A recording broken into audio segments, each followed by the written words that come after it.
Bismillahirrahmanirrahim. Assalamu alaikum wa rahmatullahi wa barakatuh. Alhamdulillahi rabbil alamin.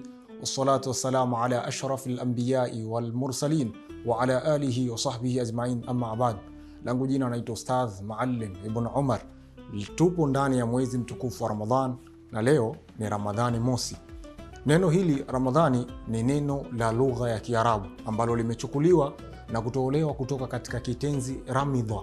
Ramidha maana yake ni kitu ambacho kimeunguza kingine, yani kama vile moto unavyounguza kuni ikamalizika kabisa, au kama vile moto unavyounguza nguo ikamalizika ikawa majivu, kitendo kile kinaitwa ar-ramdhu. Ndio hiyo neno hilo likaenda likafika katika swigha la neno Ramadhan. Kwa hivyo Ramadhani maana yake ni moto mkali sana wenye kuweza kuunguza vitu kuliko hata moto wa gesi.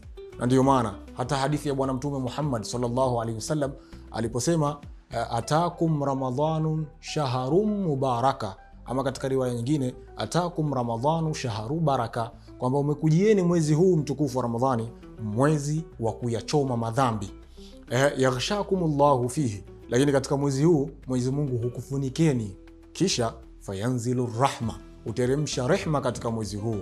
Lakini pia katika mwezi huu Mwenyezi Mungu Subhanahu wa Ta'ala wayastajibu fihi dua, anapokea dua, anakubali maombi ya yeyote anayemuomba katika mwezi huu mtukufu wa Ramadhani.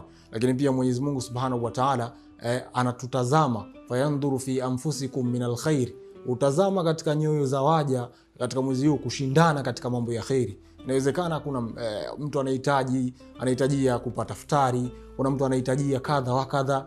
Mwenyezi Mungu Subhanahu wa Ta'ala basi huangalia waja wake katika mwezi huu wa Ramadhani katika kushindana mambo ya khairi. Lakini tutambue kuwa mwezi huu wa Ramadhani ni mwezi wa kuyachoma madhambi na kuyachoma maasi, ndio maana ukaitwa Ramadhani. Kwa maana nyingine ni mwezi wenye kuunguza madhambi. Kwa hivyo Bwana Mtume Muhammad sallallahu alaihi wasallam ametuhimiza katika mwezi huu tupambane, tujibidiishe kweli kufanya ibada, tujibidiishe kweli kushikamana na Qur'ani ili tuweze kupata rehma za Mwenyezi Mungu katika mwezi huu wa Ramadhani. Lakini pia katika maneno mengine ya Bwana Mtume Muhammad sallallahu alaihi wasallam anatuambia kwamba yeyote yule ambaye ameidiriki Ramadhani kisha mpaka Ramadhani ikawa inaondoka akawa hakusamehewa madhambi, mtu huyo atakuwa amepata hasara. Kwa maana kwamba katika mwezi huu tumeambiwa ni mwezi wa kuyachoma madhambi. Sasa iweje mwezi umeingia mpaka mwezi unakwisha wewe ukawa hukusamehewa madhambi yako? Utakuwa umepata hasara. Tukimbilie fursa hizi, tukimbilie nafahati, tukimbilie bahati hizi ambazo tumepewa na Mwenyezi Mungu Subhanahu wa Ta'ala katika mwezi huu. Ramadhan Karim, Ramadhan Mubarak.